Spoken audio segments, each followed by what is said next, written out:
بسم اللہ الرحمن الرحیم۔ السلام علیکم میرے مسلمان بھائیوں، بہنوں، بیٹیوں، بیٹوں، بزرگوں، دوستوں۔ آج میں نے ایک ایسے شہزادے اور ایک ایسے حسین جمیل شخصیت کا آپ سے تعارف کرانا ہے کہ جن کا جب نام لیتے ہیں، جب ذکر آئے تو یوں لگتا ہے جیسے خوشبو پھیل گئی ہے۔ اور یہ وہ شہزادہ ہے جو مکہ کی گلیوں میں جب گزرتا تھا تو لوگوں کو پتہ چل جاتا تھا، وہ کہتے تھے کہ ابھی یہاں سے مصعب بن عمیر گزرا ہے۔ شہزادوں کی زندگی، بڑا امیر خاندان، والدہ بڑی امیر، والد بڑے امیر تھے۔ یہ وہ ہستی پاک ہے جب رسول اللہ صلی اللہ علیہ وسلم کے دامن پاک سے وابستہ ہو گئے تو دامن پاک سے وابستہ ہونے سے پہلے ان کی گفتگو جو تھی وہ پہلے بھی بڑی پرتاثیر ہوتی تھی۔ جب یہ دوستوں کی محفل میں بیٹھتے تو لوگ چاہتے تھے کہ ان کی باتیں سنیں، اور ان کے بارے میں کہا جاتا تھا کہ ایسے ہے جیسے ان کے منہ سے لفظ نہیں نکلتے، شہد کے قطرے جو ہے وہ ٹپکتے ہیں۔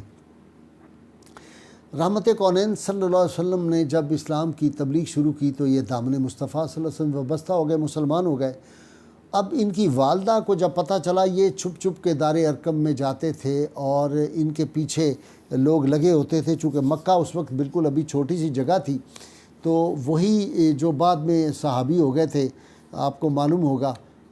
عثمان بن طلحہ جو تھے، وہ بعد میں جن کے پاس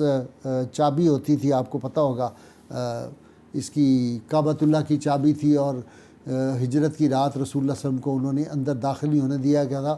لیکن اللہ کے محبوب صلی اللہ علیہ وسلم نے فرمایا تھا کہ عثمان، وہ دن آئے گا کہ یہ کعبہ کی چابی میں تمہارے حوالے کروں گا۔ پھر وہ دن آیا، آپ نے فتح مکہ کے روز ان کو چابی دی، عثمان بن طلحہ کو، ساتھ کہا یہ چابی تیرے خاندان میں ہمیشہ کے لیے رہے گی، سوائے کوئی ظالم چھینے گا۔ تو حجاج بن یوسف کے تھوڑے دور کے یا ایک آدھ اور دور کے یہ چابی جو ہے آج تک بھی جو شیبی ہے، آج بھی جن کے پاس چابی ہے وہ اسی خاندان سے ہے۔ خیر، یہ میں نے ویسے بات کر دی۔ رسول اللہ صلی اللہ علیہ وسلم کا کمال پاک یہ ہے کہ جو سلیکشن ہے نا، کہ کس آدمی میں کون سی صلاحیت ہے اور اس کو کون سا منصب، کون سی ڈیوٹی، کون سی ذمہ داری لگانی ہے، کائنات میں کوئی دوسری شخصیت نظر نہیں آتی جن کی نگاہ پاک جو ہے وہ اس طرح آدمی کی جو اندر صلاحیتیں چھپی ہوئی وہ تلاش کر لے۔ جب انہوں نے اسلام کا ان کا آہستہ آہستہ بات مکہ میں پھیلی تو ان کی والدہ بہت جلالی تھی، ان کو بہت غصہ آیا۔ وہ ایک دن ان کی پٹائی کرنے لگی تو اور سردار آ گئے، انہوں نے کہا نہ ایسا کام نہ کریں، جوان بیٹا ہے، اس طرح کی نہ بات کریں۔ پھر ان کی والدہ نے ان پہ بہت زیادہ سختی شروع کر دی کہ تم اسلام سے باز آ جاؤ، یہ نہیں باز آئے، اور یہ قرآن حکیم کی تلاوت کرتے رہتے تھے، اور چونکہ ان کی آواز بڑی دل نشین تھی، انداز بڑا زبردست تھا، تو لوگ بڑے متاثر ہوتے تھے ان کی باتیں سن کے۔ پھر ایسا ہوا کہ جب گھر والوں نے بہت سختی کی تو یہ خاموشی سے، جب یہ قافلہ مکہ مکرمہ سے حبشہ کی طرف جا رہا تھا، یہ ان کے ساتھ چلے گئے۔ کچھ عرصے کے بعد واپس آئے، انہوں نے کہا حالات بہتر ہو گئے ہوں گے، حالات ٹھیک نہیں تھے، پھر سختی تھی، پھر دوبارہ یہ چلے گئے۔ جب تیسری مرتبہ حبشہ سے واپس آئے تو ان کی والدہ نے ہر چیز ان سے چھین لی، ان پہ پابندی لگ گئی، اور جب یہ رحمت کونین صلی اللہ علیہ وسلم کی بارگاہ اقدس میں گئے، آپ صلی اللہ علیہ وسلم نے دیکھا اور صحابہ نے دیکھا تو صحابہ کی چیخیں نکل گئی کہ یہ شخص جو شہزادہ تھا، سب سے قیمتی لباس پہنتا تھا، خوشبو میں ہر وقت بسا ہوتا تھا، ٹاٹ کا لباس پہنا ہوا تھا اور اس پہ بھی پابند لگے ہوئے تھے، لیکن اللہ اور رسول کی محبت میں یہ سب کچھ گوارا تھا۔ حضور صلی اللہ علیہ وسلم نے بھی دیکھا تو آپ بھی چہرے پر جو تھے پریشانی کے، جو غم کے آثار آپ صلی اللہ علیہ وسلم کے چہرہ انور پہ بھی آ گئے۔ اس کے بعد ان کی ماں نے یہ پروگرام بنایا کہ ان کو ہم بات بندوں کو بلا کے ان کو باندھ دیتے ہیں رسیوں سے، تاکہ یہ محبوب کریم صلی اللہ علیہ وسلم کی خدمت میں نہ جا سکے۔ جب باندھنے لگے تو انہوں نے کہا کہ لوگوں سن لو، بڑے طاقتور تھے، یہ جرنیل آدمی تھے، کہنے لگے جس نے مجھے باندھنے کی کوشش کی نا میری ماں کے علاوہ، تو میں پھر اس کو ایسا سبق سکھاؤں گا کہ اس کی نسلیں یاد رکھیں گی۔ لوگ ڈر گئے کیونکہ یہ تھے تن و من، خوبصورت جوان تھے۔ خیر، جب یہ سارا معاملہ ختم ہو گیا تو انہوں نے ارادہ کر لیا، رسول اللہ صلی اللہ علیہ وسلم نے ان کو فرمایا کہ مصعب، جو لوگ مسلمان ہوئے ہیں مدینہ منورہ میں ان کو تربیت کی ضرورت ہے، آپ جائیے اور وہاں جا کے تبلیغ اسلام کیجئے، لوگوں کی جو ہے وہ دینی تربیت کیجئے۔ تو یہ اپنے گھر آتے ہیں اور اپنی والدہ کو کہتے ہیں اماں جان میرا راستہ چھوڑ دیں، اور آخری نگاہ اپنے گھر پہ ڈالتے ہیں، اور جب جانے لگتے ہیں تو اپنی ماں سے بڑا پیار تھا، ماں بھی بڑا پیار کرتی تھی، تو کہا اماں جان میں آپ کا ہمدرد اور خیر خواہ ہوں، مجھے آپ سے محبت ہے، خدا کے لیے آپ ایک مرتبہ میرے سامنے زبان سے کہہ دیں لا الہ الا اللہ محمد رسول اللہ کی شہادت دے دیں تو آپ جو ہے وہ جنت کے حقدار بن جائیں گی۔ لیکن ان کی والدہ نے بڑا غضبناک ہو کے جواب دیا کہ مجھے ستاروں کی قسم ہے، جب تک میری عقل ہوش و حواس میرے ساتھ ہے میں کبھی بھی اس نئے مذہب میں داخل نہیں ہوں گی۔ یہ بہت پریشانی، ان کے دل پہ بڑا بوجھ آیا، لیکن رسول اللہ صلی اللہ علیہ وسلم نے چونکہ ان کو فرمایا تھا کہ تم مدینہ منورہ چلے جاؤ، یہ مدینہ منورہ چلے گئے۔ مدینہ منورہ ان کی تبلیغ سے روز بروز لوگ دائرہ اسلام میں داخل ہونے لگے، تو وہاں اس وقت یہ حضرت اسد بن زرارہ رضی اللہ تعالیٰ عنہ جو انصاری صحابی ہیں ان کے ہاں ٹھہرے ہوئے تھے، اور یہ دونوں مل کے تبلیغ کرتے تھے مدینہ کی گلیوں میں۔ ایک دن یہ بنی عبد اشل جو تھا ایک قبیلہ بڑا مشہور، وہ بھی بڑا طاقتور قبیلہ تھا، ان کے محلے میں گئے تو دو بڑے سردار تھے جو بنی اشل کے تھے۔ ان کا ایک کا نام حضرت سعد بن معاذ رضی اللہ تعالیٰ عنہ، یہ بھی بڑے بعد میں جلیل القدر صحابی ہوئے، اور دوسرے حضرت اسید بن حضیر، یہ ابھی مسلمان ہی ہوئے تھے۔ حضرت یہ چلتے رہے اور یہ تھک گئے جو تھے حضرت مصعب بن عمیر اور حضرت اسد بن زرارہ، تو یہ کنویں کے پاس جا کے بیٹھ گئے۔ تو حضرت جو تھے اس وقت جو سعد تھے، انہوں نے سعد بن معاذ نے اسید سے کہا کہ یار یہ میرا خالہ زاد بھائی ہے اور میں نہیں چاہتا اس کے الجھوں، اس کو جا کے سمجھاؤ کہ یہ کیا کام کریں، یہاں لوگوں کو جو ہے پرانے دین سے ہمارے سے مذہب سے ہمیں ہٹا رہے ہیں۔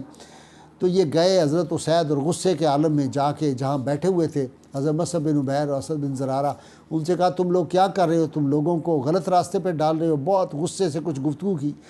تو حضرت مصعب بن عمیر مسکراتے ہوئے کہنے لگے کہ آپ ہم سے ایسے ہی ناراض ہو رہے ہیں، ذرا تشریف رکھیں، ہماری بات سنیں، آپ اتنے بڑے سردار ہیں، بات سننے میں کیا عرض ہے؟ کہنے لگے ہاں نہیں بات تو سنی جا سکتی ہے۔ انہوں نے کہا بتاؤ۔ تو حضرت مصعب بن عمیر نے قرآن حکیم کی تلاوت شروع کی۔ ابھی قرآن حکیم کی تلاوت کر رہے تھے تو ان کا جو قلب تھا اس پہ ایسے اثرات مرتب ہو رہے تھے کہ حضرت اسید کے ذہن میں اسی وقت تبدیلی آئی، اور انہوں نے چند منٹ کے اندر اندر ہی اسلام کو قبول کر لیا۔ جب ان کو دیکھا تو ساتھ ہی حضرت سعد بن معاذ جو تھے وہ بھی ان کے بڑے دوست تھے، انہوں نے بھی اسلام قبول کر لیا۔ ایک بات دلچسپ ہے، انہوں نے پوچھا کہ اسلام قبول کرنے کے لیے کیا کرنا چاہیے؟ تو حضرت مصعب بن عمیر نے کہا بس وضو کرنا چاہیے، نہا کے اور کلمہ شریف پڑھ لیں، آپ دائرہ اسلام میں داخل ہو گئے۔ ان کے اسلام قبول کرنے کی وجہ سے پھر یہ جو خاندان تھا وہاں کا، بڑے بڑے جو خاندان تھے، انہوں نے دیکھا اتنے بڑے دانش مند جو ہیں انہوں نے اسلام قبول کر لیا، تو بنی اشل کے جو لوگ تھے انہوں نے بھی جوک در جوک جو تھا وہ اسلام سے جو تھا وہ شامل ہونا شروع ہو گئے۔ پھر آپ کو پتہ ہے کہ رحمت کونین صلی اللہ علیہ وسلم کو دعوت دی حضرت جو تھے یہ مصعب بن عمیر، جب مکہ آئے آپ صلی اللہ علیہ وسلم کو ساری اطلاع دی کہ اسلام کس طرح پھیل رہا ہے۔ اس کے بعد آپ صلی اللہ علیہ وسلم ہجرت کے بعد جب گئے تو پہلی اسلام اور کفر کی جنگ جو تھی بدر میں، اس میں بھی ان کو رسول اللہ صلی اللہ علیہ وسلم نے جھنڈا عطا کیا تھا، ان کے ہاتھ میں جھنڈا تھا، اور یہ بہت بڑی بات ہوتی تھی، بڑے جرنیل کو جھنڈا دیا جاتا تھا۔ انہوں نے بڑے بہادری کے جوہر دکھائے، اور وہ مشہور فقرہ کہ جب ان کا بھائی جو تھا اس کی وہ قید ہو گیا اور اس کی ایک مسلمان مشکیں کس رہا تھا، تو انہوں نے کہا زور سے کسنا، یہ بڑی ماں امیر ماں کا بیٹا ہے تو تمہیں زیادہ فدیہ ملے گا۔ تو انہوں نے، ان کے بھائی نے کہا، شام کا وقت تھا، اس نے کہا بھائی جان آپ نے مجھے پہچانا نہیں، میں آپ کا بھائی ہوں۔ آپ نے فرمایا نہیں، میرا بھائی وہ نہیں ہو سکتا جو رسول اللہ کے دشمنوں میں کھڑا ہو، میرا بھائی وہ ہے جو تمہاری مشکیں کس رہا ہے۔ خیر پھر یہ احد میں شریک ہوئے، احد میں بھی ان کو جھنڈا عطا کیا گیا۔ جب احد میں یہ جھنڈا لے کر بڑی دلیری سے لڑ رہے تھے تو ابن کمیہ جو تھا بدبخت، اس نے آگے ہو کے ان کی دائیں جو تھے بازو اس پہ تلوار ماری تو دایاں بازو کٹ گیا، تو انہوں نے بائیں بازو میں جو تھا وہ علم پکڑ لیا، بائیں بازو پہ بھی اس نے مارا، بائیں بازو بھی کٹ گیا، تو انہوں نے کٹے ہوئے بازو سے اس جو تھا علم جو جھنڈا تھا اس کو سنبھال لیا، اور اس کے بعد پھر اس نے ایک جو تلوار کا وار کیا، اور وہ آپ کو اس طرح لگا کہ آپ کے جو تھا سینے سے جو تھا وہ آر پار ہو گیا، ایک نیزہ سے حملہ کیا ایک اور آدمی نے، تو نیزہ آر پار ہو گیا، تو ان کی وہاں پہ شہادت ہوگی۔ اب جب یہ شہید ہو گئے، ان کی عمر مبارک اس وقت صرف 40 برس تھی، تو جب ان کو دفنانے لگے اور رسول اللہ صلی اللہ علیہ وسلم نے ایک ایک چادر ملی تھی اس وقت، تو جب ان کو چادر دی تو جب اوپر دیتے تھے سر کی طرف تو پاؤں ننگے ہو جاتے، پاؤں کی طرف کرتے سر ننگا، تو اس وقت وہ جو ایک گھاس احد میں پایا جاتا ہے وہ گھاس لے کے ان کے پاؤں کے اوپر رکھا۔ جب رسول اللہ صلی اللہ علیہ وسلم ان کے جسد اطہر کے پاس آئے تو آپ کی آنکھوں سے آنسو روا ہو گئے۔ آپ نے کہا مجھے وہ وقت یاد آتا ہے، یہ مکہ کا شہزادہ تھا، یہ خوشبوؤں میں بسا ہوتا تھا، قیمتی ترین لباس پہنتا تھا، لیکن آج اس نے اللہ اور رسول کی خاطر، اللہ اور رسول کی محبت میں اپنی جان بھی قربان کر دی، اپنا مال بھی قربان کر دیا۔ تو یہ لوگ تھے جنہوں نے اسلام کی بنیادوں میں جن کا خون، جن کے جذبے، جن کی محبت ہے، اور آج 14.5 صدیوں میں بھی باوجود اس کے کہ بڑی کوششیں ہوئی کہ اسلام کو مٹا دیا جائے، لیکن اتنا ہی یہ ابھرے گا جتنا کہ دبا دیں گے اسلام کا ہم سکہ دنیا پہ بٹھا دیں گے۔ اللہ کی ان کی بارگاہ میں دعا ہے اللہ تعالی ہمیں حضور رحمت کونین صلی اللہ علیہ وسلم کی غیر مشروط محبت لامحدود فداری نصیب فرمائے، اور حضرت مصعب بن عمیر کے ایمان کا کوئی ایک قطرہ ہمیں نصیب ہو جائے۔ نعرہ لگائیے پاکستان کا مطلب کیا؟ لا الہ الا اللہ محمد رسول اللہ صلی اللہ علیہ وآلہ وسلم۔